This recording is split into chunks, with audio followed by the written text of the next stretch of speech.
Quand elle a ses règles, en fonction de l'abondance de ses flux menstruels, une femme peut utiliser jusqu'à 15 serviettes hygiéniques ou autant de tampons, des équipements de protection qui vont ensuite être jetés dans la nature et polluer l'environnement. Dans sa vie, une femme a ses règles 500 fois. Elle peut donc jeter 500 fois dans la nature jusqu'à 20 serviettes hygiéniques, sans parler des emballages plastiques qui servent de pochette à ces serviettes à jeter.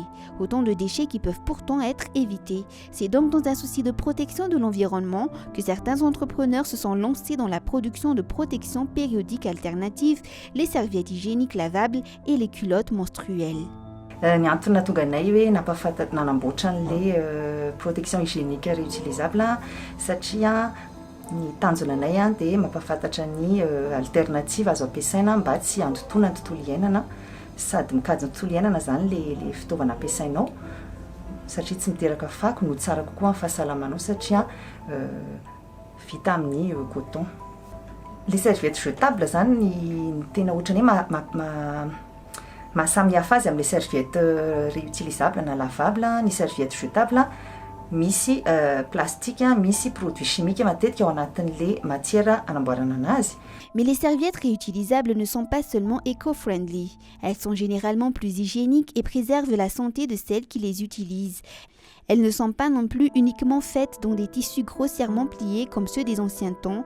Elles sont formulées de façon à protéger efficacement les femmes qui les utilisent. Raha tena marina ny mahatonga izy hoe tsara koa amin'ny fahasalamana hoe satria lamba coton ampiasana dia satria ohatra ianao mampiasa sous-vêtement amin'ny andavanandro na akanjo t-shirt na sous-vêtement zany rehefa mampiasa ianao coton dia amin'ny ankapobeny tsy misy allergie fa raha ohatra ilay izy ohatra hoe produit synthétique dia io no miteraka allergie.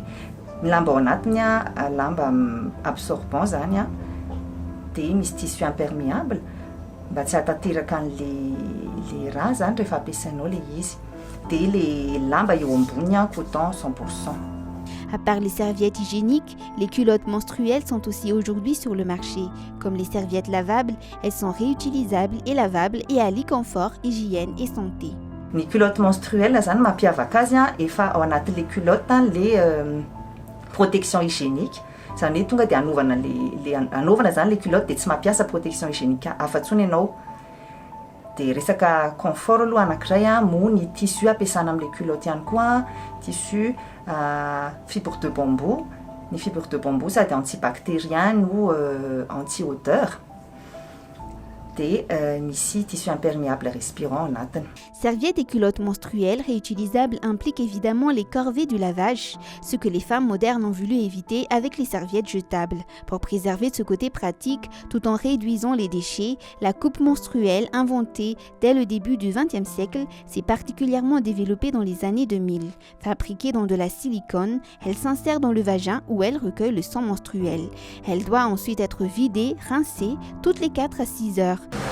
Izy raha hoe mividy mihitsy dia mahalana be fa le izy misy manontany dia fanontany fa eo amin'ilay prix no saly olona mividy anazy fa le izy qualité tsara lafolafo le izy. Mais au final, quel que soit le type de protection qu'on utilise, le plus important est de les manipuler avec des mains propres, les laver avec du savon et de l'eau propre et d'utiliser des matières hypoallergènes. Misy iny aloha tsy maintsy misy voka-dratsiny foana e.